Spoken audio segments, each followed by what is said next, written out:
I-deliver na naman sila mga bossing. Daming pigs yan. Dito natin nilalagay sa loob mga bossing para ma-aircon. Deliver muna tayo ng ating mga pa-order na dressed chicken sa ating mga suki bago tayo magdala ng sisiw na ating paalaga. Yung mga bossing.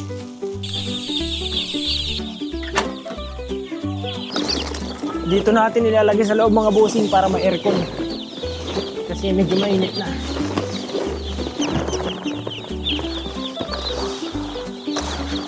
Sakto ata 5 dito, 450 kasi ipapaalaga natin. Mga bossing, nandito sa aircon yung ating mga sisiw. Siyempre para hindi man ma-stress sa init ng araw. Dadaan muna tayo, di-deliver ko yung mga pa-order ko na dressed chicken. Diretso na tayo sa ating pagpapaalagaan ulit. Baba na natin itong order. Frozen na to. Katay kahapon. Ito na po yung manok. Salamat po. Okay na ang pag-deliver ng dressed chicken. Bili naman tayo ng mga gamot para dun sa ating sisiw. Gamot at vitamins mga boss. Dito na tayo sa may pagbibili natin ng mga gamot at vitamins.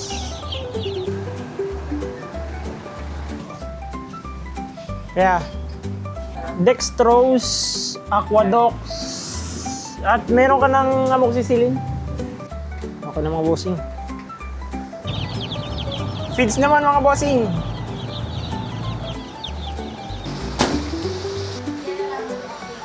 Siyam na CBC premium. At habang busy tayo sa pagbabayad mga bossing ay napansin pala nung isang cashier yung ating in-upload na nipple drinker. Nang ano? Opo. Opo. Sir, pautang daw? Sir. Thank you po. I-deliver na naman sila mga bossing. Daming pigs yan. Ito mga bossing, dami nila mga antibiotics at vitamins. Boss, siyam na CBC lang. Dito tayo sa bodega mga bossing. Ang daming pigs yan. Ang daming pigs. Ito pa dito. Okay na mga bossing yung feeds. Diretso na natin sa kulungan ng ating pagpapaiwihan. Tigil muna tayo mga bossing. Update lang natin yung ating dadala ng sisiw. Para pagdating natin doon, may sasalubong na sa atin. Hello, papunta na ako dyan. Sige, sige. Maghintay na dyan. Ang ganda ng view naman dito mga bossing. Palayan at bundok. Napakasarap hamuhan sa probinsya. Sariwang hangin. Pwedeng magtambay sa mga ilalim ng puno. Mga bossing, andito na tayo sa pagdadala natin ng sisiw. Ang ganda naman dito sa kanila. Napaka-probinsyang-probinsya naman dito. Napakatahimik na lugar. Ganito kasimple ang pamumuhay sa probinsya. Ito ang view mo araw-araw kapag palay season. Nasyan. 450. Oh, buat tayo. Dalawa. Ito mga bossing, binababa na namin. Yun!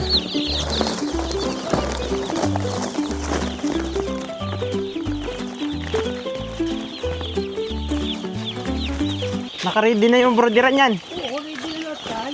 Ako ang tingayin na kuha mo ipa. Ngayon ako makuha. Ay, tayo ko lang ito. Ayun, maganda yung bagong giling. Oo, ba ang hiling ang maganda?